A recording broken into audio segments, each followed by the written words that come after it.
Selamat pagi.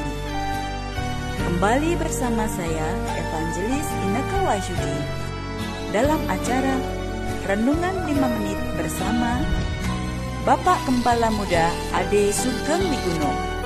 Mari kita siapkan hati kita untuk firman Tuhan kali ini. Oke, shalom alaikum rekan-rekan semuanya. Jumpa lagi dengan saya. Dan pada pagi hari ini saya akan bawakan renungan yang saya beri judul motivasi. Oke, kita buka dulu ayatnya. Saya ambilkan dari Ibrani 3 ayat ke-13. Tetapi teguhkanlah dirimu setiap hari selama masih dikatakan hari ini, supaya jangan ada seorang pun dari antara kamu dikeraskan hatinya oleh tipu daya dosa. Oke rekan-rekan. Nah rekan-rekan, hari ini saya mau cerita. Saya pernah diundang untuk bicara di sebuah acara kaum muda. Tetapi rekan-rekan, ternyata waktu saya datang ke acara tersebut, panitianya berkata pada saya, mohon maaf Pak, tolong jangan ada pengajaran, ya, motivasi aja Pak hari ini. Nah, saya bingung juga ya, karena saya udah menyiapkan firman Tuhan yang adalah firman Tuhan gitu ya, bukan cuma motivasi. Dan sebagai seorang yang sudah profesional bicara ya, dalam tanda kutip, maka ya udah permintaannya apa ya udah kita lakukan aja. Jadi karena nggak boleh untuk bawakan firman Tuhan, ya udah saya bawakan motivasi aja ya. Setelah acara selesai baru diberitahu bahwa ternyata setelah panitianya itu lapor kepada gembalanya di tempat itu, gembalanya berkata, wah Sugeng ini masih junior katanya ya, masih muda dia, jangan dikasih untuk dia membawakan firman Tuhan. Udah suruh dia bawain yang lain aja lah, pokoknya nggak boleh bawakan firman Tuhan ya, belum waktunya dia ya, masih muda, masih bodoh katanya gitu ya. Oke rekan-rekan. Nah, tapi setelah itu saya dikuatkan oleh hamba Tuhan lain ya, seorang teman saya yang jauh lebih senior daripada saya. Bahkan jauh lebih senior daripada gembala yang tadi melarang saya untuk menyampaikan firman Tuhan ya. Kamu lihat Ibrani 3:13. Tetapi teguhkanlah dirimu setiap hari selama masih bisa dikatakan hari ini, supaya jangan ada seorang pun dari antara kamu dikeraskan hatinya oleh tipu daya dosa.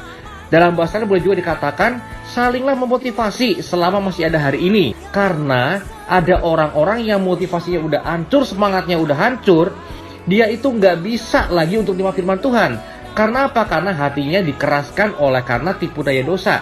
Misalnya apa? Kamu nggak layak loh, kamu udah berdosa, Tuhan udah nggak sayang lagi sama kamu ya. Kamu udah nggak bisa lagi loh untuk dipakai Tuhan. Kenapa? Kamu udah jatuh dalam dosa atau kamu pernah melakukan suatu dosa tertentu ya. Nah ini pernah nggak terjadi sama orang Israel? Ternyata pernah. Ya di Keluaran 6 ayat 9 dikatakan, maka Moshe atau Musa bicara pada Bani Israel, tetapi mereka tidak mendengarkan kata-kata Moshe karena dikuasai roh penderitaan dan karena perbudakan yang berat itu. Jadi rupanya bangsa Israel dalam perbudakan karena udah sengsara bertahun-tahun, mereka sampai nggak bisa lagi dengar suara Tuhan atau dengar firman Tuhan atau bahkan dengar suaranya Moshe. Karena apa? Orang udah tawar hati, udah don't care sama sekali. Itu yang berat ya teman-teman ya. Kalau orang udah don't care ya, udah benar-benar tawar hati, termasuk tawar hati terhadap Tuhan, itu udah susah. Orang benci masih bisa dikuatin lagi. Tapi kalau tawar hati ya udahlah, terserahlah. Firman mau ngomong apa ya terserah. Tuhan mau ngomong apa ya terserah, gua nggak urusan. Nah itu yang paling parah teman-teman. Jadi rekan-rekan, kalau hari ini ada orang yang berkata pada Anda, udahlah lu nggak usah ngomong firman Tuhan lah, motivasi aja, nggak apa-apa. Ya karena apa? Karena ternyata memotivasi itu hal yang penting. Banyak orang nggak kuat lagi, nggak bisa lagi terima firman Tuhan, atau nggak bisa lagi dia mendengarkan firman Tuhan, atau pesan Tuhan, atau perintah Tuhan, atau perintah dari hamba Tuhan, atau apapun ya rekan-rekan.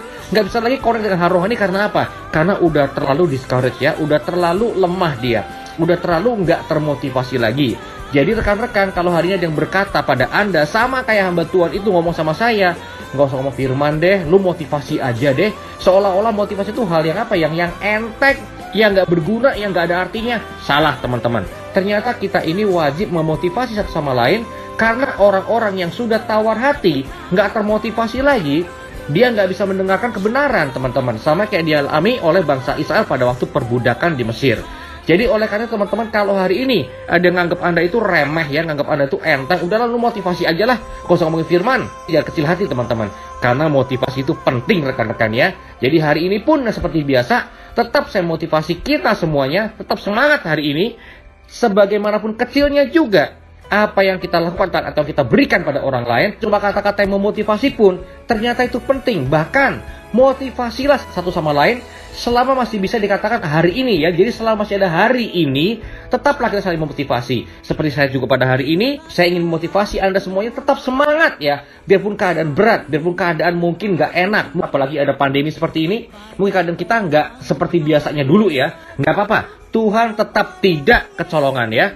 Anda tetap dalam kendali Tuhan, Tuhan masih dalam kendali hidup Anda. Tetaplah semangat, karena selama masih ada hari ini, berarti masih ada Tuhan yang tetap memelihara kita, karena keadaan ini akan segera berbalik. Keberuntungan Anda akan segera datang menghampiri Anda ya. Karena Bapa Yahweh punya rancangan buat kita, rancangan damai sejahtera, bukan kecelakaan. Jadi semangat hari ini, tetaplah bertahan dalam iman, karena saya percaya sekali bahwa keadaan akan segera berbalik, keberuntungan akan segera menghampiri kita ya. Kebaikan, kemurahan Tuhan selalu ada bersama dengan kita. Oleh karena itu tetap bertahan, karena keadaan yang buruk ini nggak untuk selama-lamanya. Segera Tuhan akan membuat terobosan-terobosan dalam hidup kita. Kita yang percaya, kita katakan haleluya, amin. Telah kita dengarkan firman Tuhan untuk kali ini.